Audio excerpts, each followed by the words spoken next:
We now move to the session on the post-pandemic era, and will it usher in, and I might suggest that it is already occurring, a renaissance, and will assess the potential for that renaissance. And I have an excellent panel to assess and sort of talk about what things have already occurred in terms of responses that suggest the renaissance, and what is potentially in the offing.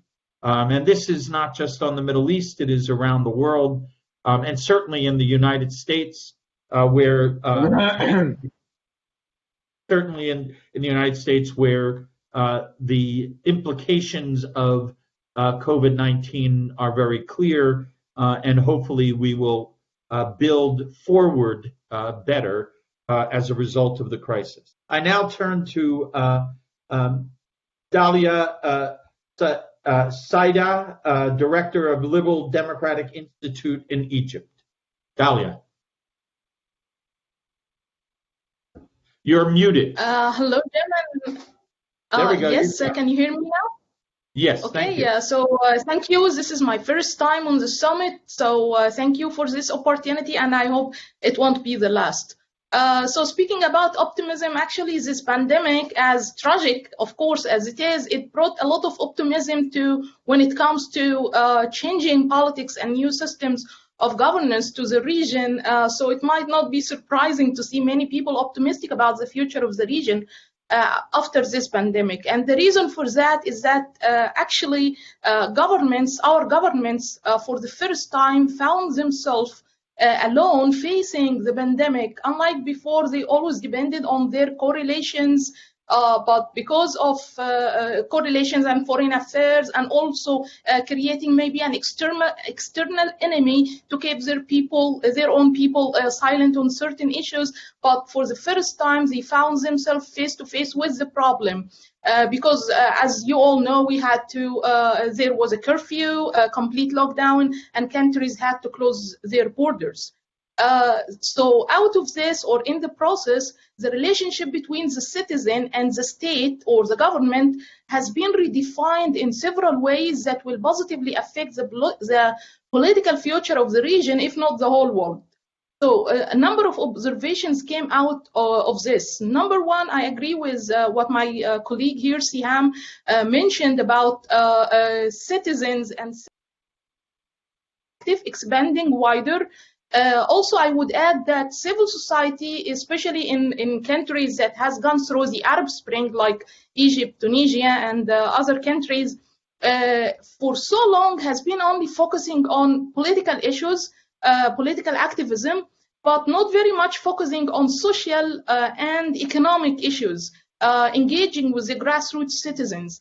Thanks to the pandemic, this story has changed, and the civil society has become more engaged with grassroots citizens on issues that are immediately relevant to them. And this also helped put the civil society under a new light for the government. Now the government look at them as civil society organizations, as partners, not a political challenge, as was the case before.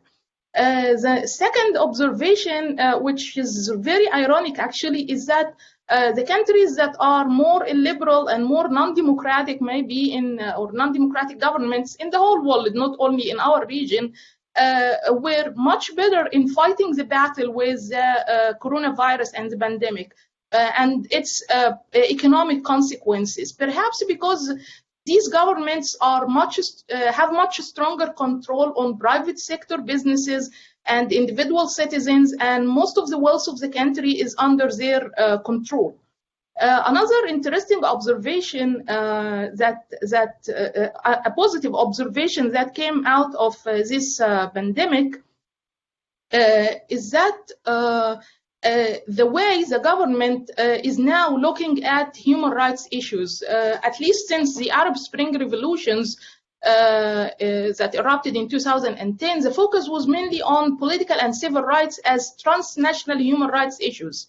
In contrast, economic and social rights such as healthcare, education, and housing have always been viewed as internal issues that each country should work or reform on its own. But thanks to the pandemic, economic and social rights are now becoming a transnational, trans-border issues that countries can cooperate and work on together. As we have seen, for example, in the exchange of medical supplies and medical technology between countries in the past few months.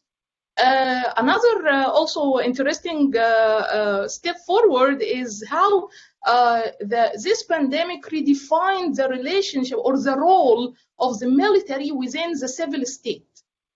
For so long, the debate has been going on issues like what are the non-traditional or the limits of the non-traditional roles of militaries or the military institution in the political and economic life of a country, how the armed forces can play within the civil state, whether it should be a democratic or civilian control over armed forces, or the armed forces can keep a state of autonomy. This debate has been going for so long, especially in countries like Egypt, where the armed forces is an independent institution. But actually, the pandemic put this debate to test and proved that this autonomy can be beneficial and not a threat to the private sector or to market economy, as some has claimed in the past. As we have seen, the private sector at the beginning of the pandemic, at least in Egypt, hesitated to help the government and tried to practice monopoly over food and medical commodities and use the need of the people. At that moment, the armed forces and its affiliated factories, food and medical factories, intervened to provide a parallel arrangement ready to satisfy people's needs and force the private sector to cooperate, and it succeeded.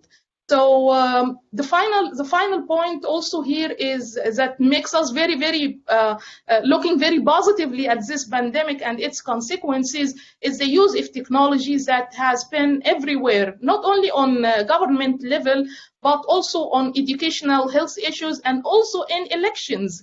We had parliamentary elections in Egypt this year, and the use, if the candidates and political parties depended heavily on information technology and social media to communicate with their voters. And thanks to that, many of the corrupt practices that used to happen in elections, in public gatherings that happened before the voting day disappeared.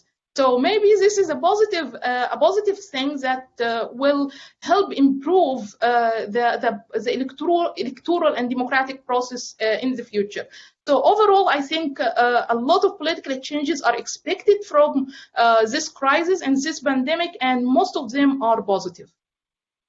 Wonderful, Dalia. I'll take this opportunity to point out that one, this will not be it may be your first, but will not be your last appearance. In terms of the objective that is, I hope, apparent in terms of all of the panels, I make a very conscious effort so that there is gender diversity, political diversity, regional diversity, institutional type diversity, and new and established. I don't say old think tanks, I say new and more established think tanks. And it is through that, I think, that we have a rich discussion. And both you and CM have contributed mightily to this panel, and I want to thank you for joining us and making your contributions.